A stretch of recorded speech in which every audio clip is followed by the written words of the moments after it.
What happens if you start your sourdough starter and you feed it every day and it doesn't get active?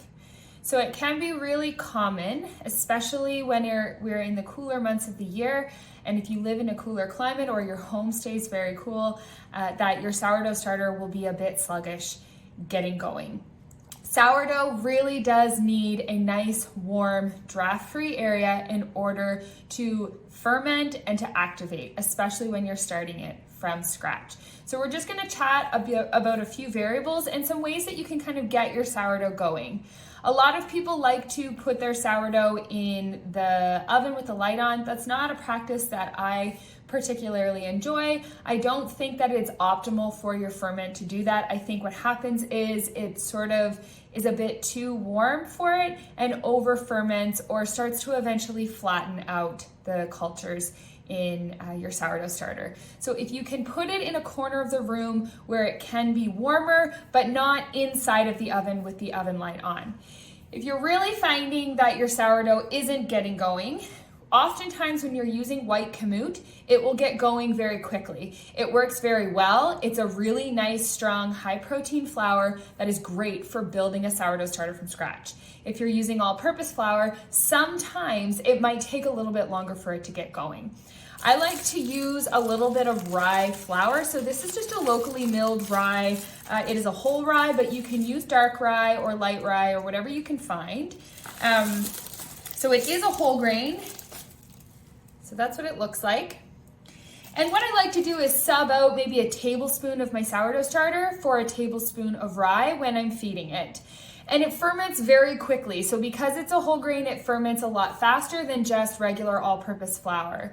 It doesn't have the protein content, so it isn't something that you want to feed your starter every single day indefinitely. But if you happen to go away on vacation and maybe your starter needs a little bit of a kickstart getting fermented and active again, you can add some rye into it. Likewise, if you're starting one from scratch, it can be really helpful in the beginning to sub out a little bit of all-purpose flour for a little bit of rye. You can do the same thing with your Kamut starter. You can sub out a little Kamut for a little bit of rye. And just do that until you're starting to see a lot of activity, and then switch back to your nice, strong, high protein, all-purpose or Kamut flour to feed your starter with every single day.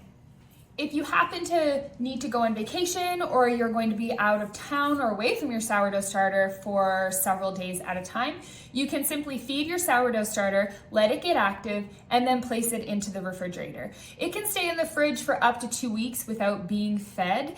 It's not a practice that you want to do all the time because, of course, it goes dormant when it goes into the fridge. So you really want to be in the habit of feeding it more than just once every couple weeks, or that will reflect in your sourdough bread when you try to make it because it won't be quite as strong. But if you happen to have to leave it for a while, putting it into the fridge for a couple of weeks isn't going to hurt it. My sister had hers in the fridge for a year and took it out and it still came back to life. It is very, very hard to kill your sourdough starter.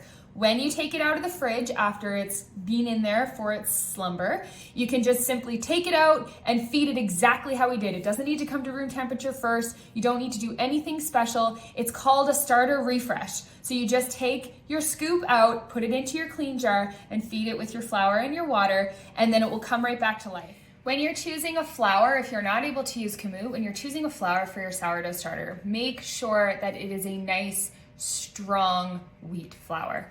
So not a whole wheat flour, but a nice strong all-purpose with a high enough protein content. The optimal protein content for sourdough is about 12%. So that will give you the proper dough structure in your loaves, but it will also give you the proper ferment structure in your sourdough starter. So making sure that when you're shopping for your all-purpose, you're looking for something with a high enough protein content and a strong enough flour in order to properly ferment your starter and properly leaven your bread.